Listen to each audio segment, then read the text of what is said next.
Hello everyone, in this video I'll be going over the top 20 most anticipated mods for console in Baldur's Gate 3. Now this was partially made by you guys that are watching. I've been reading every single comment, trying to respond to all of them, and I've seen what the most requested mods are on console.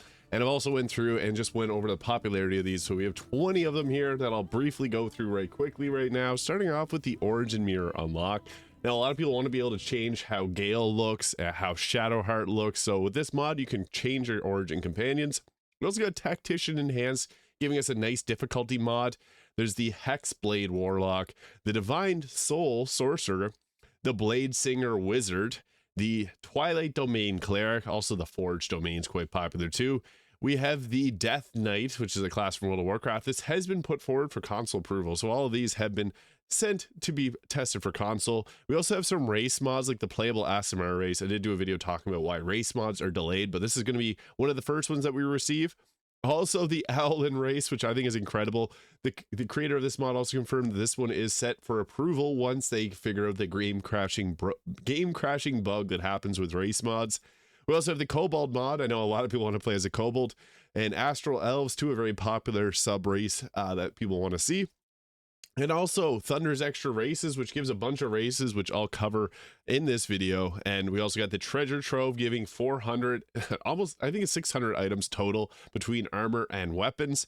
We got the Baldur's Gate 3 Larian's Leftovers, covering a bunch of new weapons that haven't made it into the game, but hopefully will at some point. And we also got some Star Wars related mods. Now these are legally distinct Star Wars weapons. And then we also got ourselves the Dragon Slayer sword, which I know a lot of people want to do a guts role play, and this is how you could do it.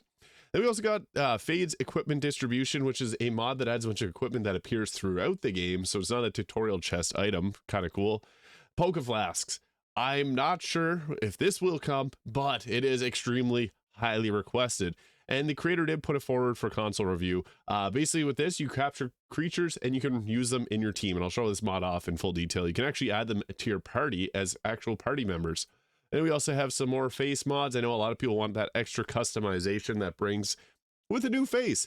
I know there's a new Mizora face that can add to console. That's my favorite one currently. And I do know the mod face that I use, Vampirant's Alternative Faces. This mod has actually been, the creator is working on a mod IO port, which could mean this could potentially come to console. Hard to say at this point, but I do know a lot of people want to see more face mods. So we also got P4's Bangs mod, so this goes further to the Kay's hair extensions, which is currently on console, and adds a bunch of options. They actually work together really well because you can add a number of different bangs to your character and really make them look creative and unique. And this is one that I use heavily in my videos. People ask me what hairstyles I'm using. It's actually just a combination of this and base game hairstyles. So Tab's Hair Salon at home. Now we'll go into this in further detail, I guess, first starting with the Origin Mirror unlock mod. Now this mod does have some issues, so you can change some characters, like Gale can get changed. I did do a full video talking about this in detail, so if you're curious about that, I'll link it in the description. But there are mods that can change some of the Origin companions. There's actually 3 of them in the mod manager right now. Shadowheart with the blonde hair actually overrides any of the appearance changes that you make, except for hairstyle. So you can change your hairstyle, but you can't change the hair color. Gale, you can do anything you want really to him. Same with Will.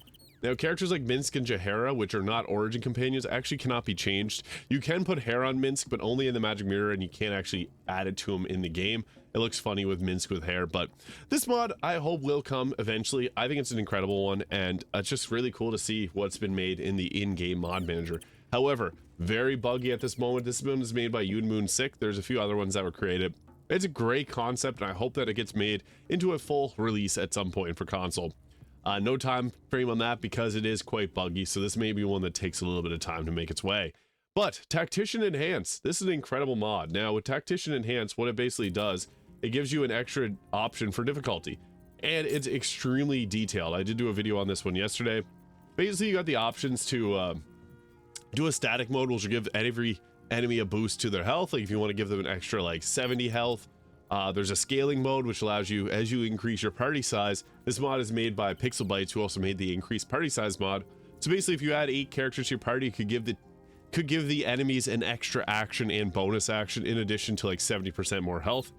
There's a bunch of presets here, like this one here would give This is like an easier preset, gives 5% more health per party member, and at 8 party members the enemy gets an extra action, and at 14 they get an extra bonus action. Here's the default preset, which gives 10% health scaling per party member increase, 1 action at 6 party members, 2 actions at 13, and then a bonus action at 14 and 2 bonus actions at 16 party members. And at 16 party members, that'd be a pretty big health scaling of 120%. So the enemies would have a lot more health. What's nice about this is it helps balance out some of the mods that just make this game a whole lot easier. So if you're using like the Dread Overlord Warlock, which does trivialize a lot of the game, this will help balance it. So I think that this mod's incredible, and hopefully will make its way to console. However, it's beta on PC. It's a beta release, so it's new. It does require some testing, and there's a lot more that the creator wants to add to it, so we'll have to wait and see. I don't expect this to come anytime soon to console, but they put it forward to be released on console, so hey, we could see it. It just doesn't, there's no real time frame on that. But they did have their mod come PlayStation, Xbox at launch of the console mod manager, so I'm hopeful for this one. I love this mod. Now, getting into the subclass mods, like the Hex Blade Wizard, I know that a lot of people want to play as this. This one's really cool. It has a bunch of different effects, like the Hex Blade Curse. This is made by Lockstock Rocket. They did a really great job with this mod because it comes with also a bunch of Eldritch Invocations as well. So to show off what this looks like, if we go into the Warlock class here, so looking at the Hex Blade, you made a pact with a mysterious entity from the Shadowfell. You get the Hex Blade's Curse, which you can apply this as a bonus action. Doesn't require a concentration like the other Hex spell. And you'll deal additional damage at level 1. It's 2 extra damage. And an attack roll of a 19 or 20 would be a critical hit. Also, you get health points back whenever you take out the target. So you're going to constantly be hexing people, going in and attacking them. And then you also have your bind weapon here, which will, you can, at level 1, just use charisma as your strengthened, instead of strength and dexterity as your attack modifier for damage rolls and attack rolls. So that's really nice too. In addition, you get a few different spells here. Now I'll show you the invocations that come with this, because there's actually quite a bit of them, and they're all really fun to use. So with this, you have your regular ones here, but if we go down, we got Eldritch Mind, which gives advantage on Constitution saving throws that you make to maintain concentration on spells. It's a passive. Extremely useful to get that because concentration can be broke easily, so if you have an advantage, you're much more likely to not break your concentrations. This one I love. Eldritch Spear. The range of your Eldritch Blast is more than doubled. So you can hit Eldritch Blast from downtown, far away. You're pretty much Steph Curry with the shot here. It's incredible to see how far away you can hit people with this. It's a lot of fun too, being able to hit them from afar. You also get this here, which is the Grasp of Hadar. Once per turn, when you hit a creature with Eldritch Blast, you can pull that creature in a straight line towards you by 3 meters. So you can pull people right off ledges, increased range and pulling with Eldritch Blast. Now that's pretty cool. I like this because it just opens things up to give you a bit of different combat usage.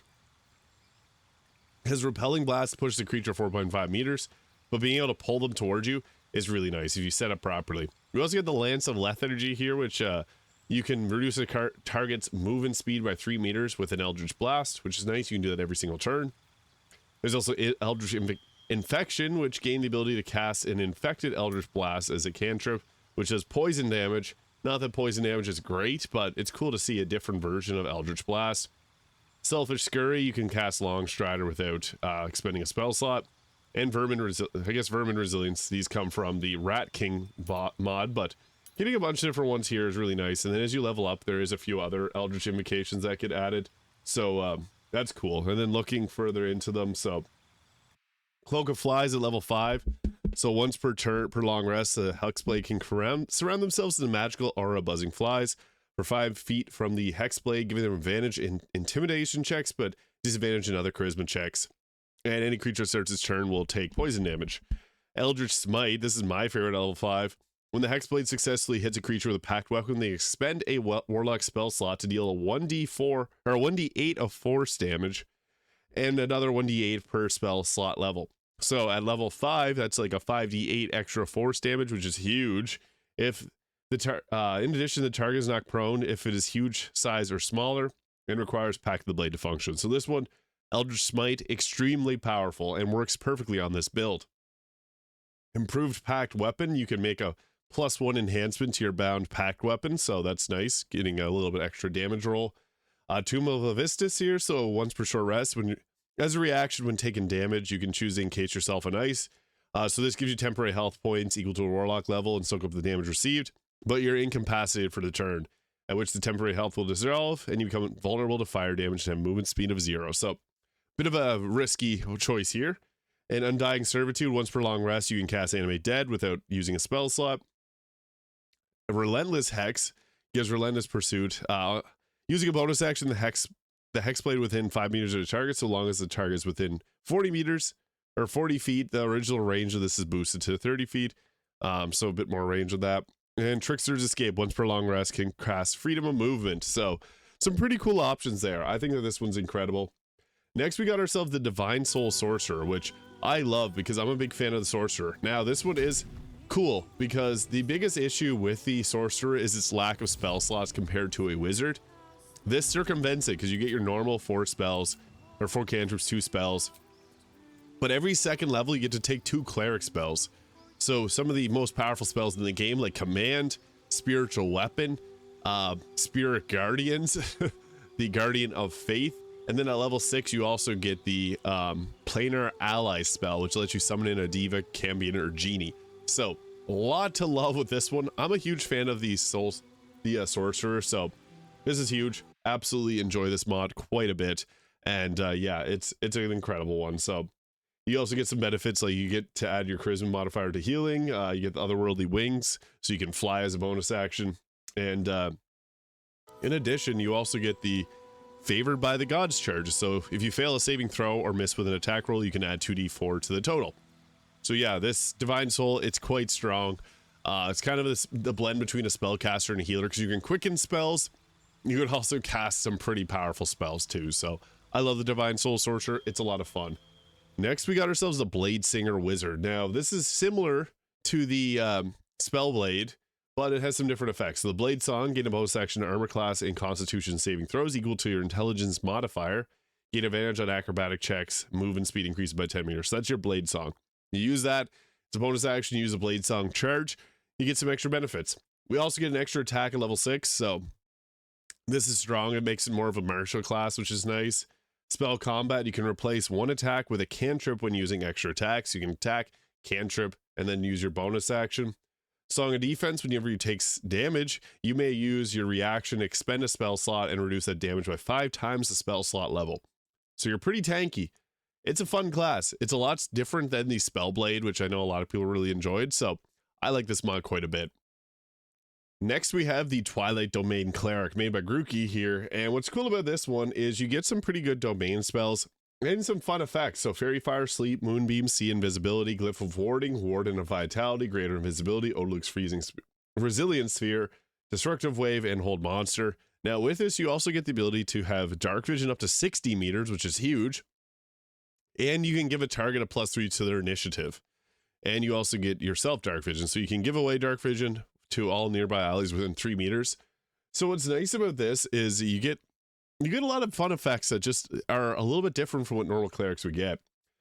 So there's the Eyes of the Night, you get +3 to initiative, you get your Channel Divinity Twilight Sanctuary. So basically with this, allies who end their turn within 20 feet no longer charmed or frightened, and if they're not charmed or frightened, they get temporary health equal to 4 plus a cleric level. Temporary health being really nice every single turn. That means that they can resist a lot of damage. You also get the Steps of the Night, so you can fly for 10 turns, and you can use that 3 times per long rest, and then 4 times at level 9. And you get the Divine Strike, 1d8 of radiant damage. So this one's pretty fun. I like that class quite a bit. Now we also have the Death Knight, which I know a lot of people like, because this is a class from World of Warcraft. Now it has a bunch of different effects here that are very similar to the World of Warcraft. You got Speak with the Dead, Death Grip, Control Undead, Death Coil, and you have Runic Power, and different types of runes. So Blood Runes, Ice, Frost Runes, and Unholy Runes. This also comes with subclasses which have different effects here. So I've done a build guide on the Frost Death Knight. You can go check that out on my channel. It's a really cool build.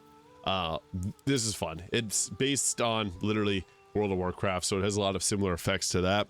There's actually quite a few World of Warcraft classes. I'm curious to see. This one was put forward for console approval, just obviously waiting to see. There's also a Shaman. There's a Priest. There's a Warrior. there's a Demon Hunter, and the Death Knight. So 5 World of Warcraft classes. As someone who's played a lot of World of Warcraft, this makes you want to play it again. So yeah, that's cool. Also, getting into the race side of things, we got the Asmar Race, which I know a lot of people really want to see. Now, there was a little bit of an update, so Larian community team reached out to let me know they're testing the race mod and meets their guidelines, so this will come. However, the team is currently looking into an issue with race mods crashing on console. While the team investigates, we have paused the approval of mods that add new races. We appreciate your patience. So this is targeted as pending approval to go to console. Same thing has happened with the Owlin race mod. Hornbird.mod also let me know on the comments of a video that this has been sent for console approval, and it has been marked for release. However, there is an issue with race mods, so that's why we haven't seen any. I know a lot of people are upset about that, and I hope that it comes soon. Larry's just making sure that it doesn't crash your console. So Asmar Race, being able to fly at level 3, you get some cool effects. You get an Unholy Smite, so you got your Necrotic Smite there. You got the ability to fly. Necrotic Shroud makes targets fearful. It's cool. It looks like Dame Aelin. And you can also make them look like, I forget the WWE wrestler that this looks like, but pretty cool. Owlin mod as well. Love this mod. I've done a full video on race mods, so you can check that out. I'll link that one in the description as well. So they're really, really cool. I love the different race mods that we got. And yeah, this literally makes you like an owl person. So fun. Kobold mod as well. There's a few other versions of the Kobold mod, so it has been sent for console approval, and hopefully we'll see it because it is an in-game asset. So I feel like they can make this work. If they made the Kuatoa work, we can make a Kobold work. And we also get the Astral Elves. This one's going to probably be one of the first ones we see. A Tepcoon set here. Astral Elves are nice because it's just a simple recolor with some different benefits like Astral Fire, giving us Dancing Light, or Sacred Flame, proficiency in Perception, magically teleport to an unoccupied space, and you gain more charges. And then also Astral Knowledge, you get temporary proficiency and ability score skills. So this is cool. I like this. It's nice to have more race mod choices. There's quite a few races, and that's what I want to focus on here with Thunder's extra races. So this gives us some new ones like Bugbears, Genies, the ability to play as a Dryad, and you can play as a female-male version. And you also get the Kobold mod, which I know a lot of people, as I mentioned, want to see. It's in this mod as well. You can play as a Myconid, you can play as Glut Myconid, and you can play as a Goblin. So Thunder 484 made this mod. This is a really well done mod. I love this one. There's a few other mods that add multiple races that I hope that we see come to console. But again, there's an issue with console mods getting that. So just needed to put a little bit of a heads up on that. Now we have the Treasure Trove mod, which is really cool as well. So with this mod, we get a lot of different options for weapons. There's a ton. I'll show you this in a second here. So Treasure Trove armor. There's a ton of different options here. They're all pretty cool. There's a lot of really strong ones, and there's also some camp clothing that you can take, which is nice to see. But it's nice. It adds a lot of different builds that you could customize and come up with in the game. A lot of them are quite strong, so be mindful they are pretty powerful. However, they're fun to use, and if you use something like the Tactician Enhanced, it helps balance this out. So you can see there's a ton of different armor. There's a ton of different weapons here. So this is an incredible mod with lots of customization, and got different versions of weapons too. So there's Awakened and Exalted versions. I love this mod. It's a lot of fun. We also got ourselves the Larian Leftovers mod, which gives a ton of more weapons and armor and things that are added to the game that were supposed to be in the game, but didn't make it due to time constraints. So you can see here items obtainable per act. So you actually have to search these out and find them. You don't just give them in a tutorial chest like some other mods do. Now, plasma weapons, I know a lot of people want to see this as well, and this mod is incredible. I love this because it comes in the Dark Seth backpack, so it gives you this armor set that you can see here, but it also gives you a lightsaber. So I'll just put this one on here. And what's cool about the lightsabers is you actually get the ability to change their color. So if you wanted like a blue lightsaber, you can use that. You can use whatever color you want. So that is sweet. So we unfortunately, there we go. We'll go ahead here and we'll use, yeah, it broke. So yeah, normally it would work properly, but we got a little bit of an issue here. So yeah, that's the only problem with using the tutorial chest is sometimes it causes issues, but yeah, you can change the color of the lightsaber to whatever you want, and it does look like that. So yeah, that is one thing. Also, the Dragon Slayer Greatsword, I was wearing that previously. You've seen that in the video. This mod adds the Dragon Slayer Greatsword, which is perfect for a Guts build. If you're a fan of Elden Ring, you'll notice just the plain old Greatsword. So, yeah, incredible weapon. Fades equipment distribution, so this adds 140 new items in the game world, and this is really nice without breaking immersion. So basically, it has different types of classes, so the Rogue, Druid, Cleric, and Monk, and then also types of branded equipment from the Absolute are worked on and finished already. There's a Wizard one in the works, and then there's a bunch of other classes that are getting their armor made, so this is cool. I like this mod, and it's nice to get some mods that add items to the in-game world. Now, Poke Flasks, this is the big question mark, because I love this mod. I have shown it off in another video. I would show it off right now, but my game is broken at the moment from messing around with that tutorial chest. So, yeah, I can't show it at the moment, but basically what happens is you get Pokeballs, or Poke Flasks, I should say. You throw it at a creature to capture them, and then you throw it again, they come out, they're actually like a summon, and then you can also promote them to becoming a team member, so pretty cool. I did post a video yesterday in detail on that, so you can check that out if you're more curious. I captured Omaloom and made him a team member, so that was really nice. Loulette's extra heads, so more face mods the merrier. This one has a lot of great choices. This one's made by Loulette here. You can see there's some nice looking faces here. And again, the more we have, the better customization that we get. So I think that mods like these are really nice to see. So hopefully we get this soon.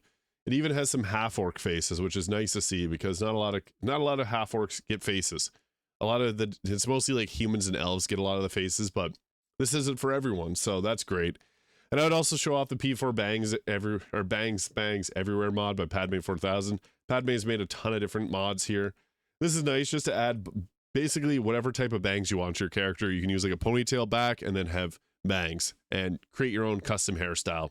I think this mod's incredible, but yeah, just wanted to showcase some of the coolest mods in Baldur's Gate 3 and the most anticipated mods to come to console. So let me know what mod you want to see come to console in the comments. Hit the subscribe button below if you haven't already. Thank you so much for watching.